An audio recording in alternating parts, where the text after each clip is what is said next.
Ak yüzüne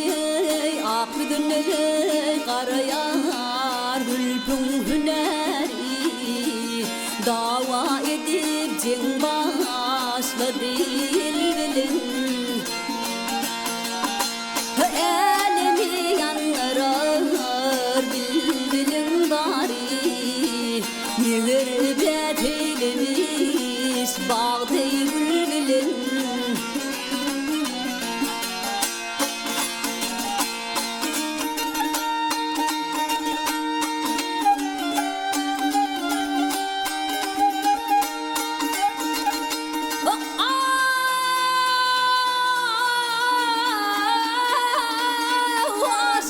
derdine tapılmalı çare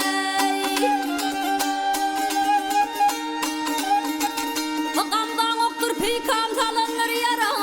Aman, aman, aman Aman, aman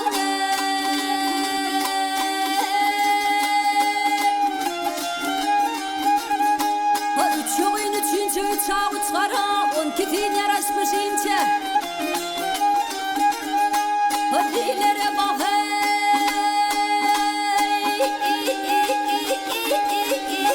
Yetirim beni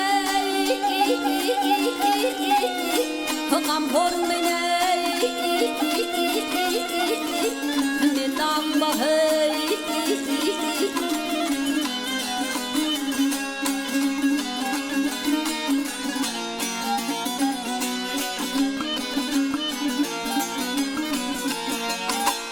Bu ne fırdır yayma yapına yadi Gel vurup gelip benim kapıma dadi Ayak sen örtetini halı sen oda Dağladın söylen dilin tillin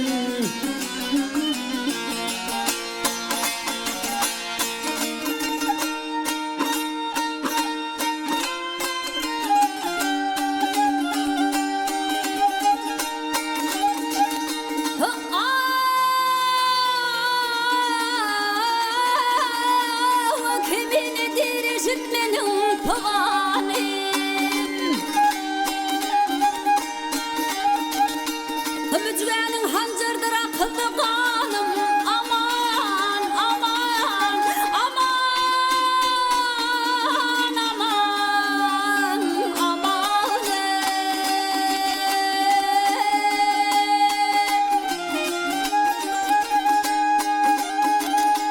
Sen beni örtüdün bir nur vattalım Ağzını kızıl giydin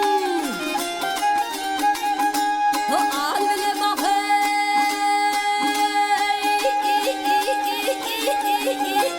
Yetirim beni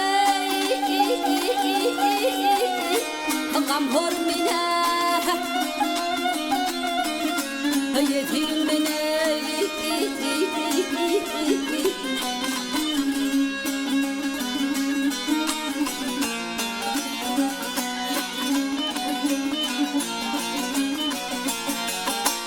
Ah yarım, cenanım, gözüm Ağustömeli, kadeli boy giydin ağabeyim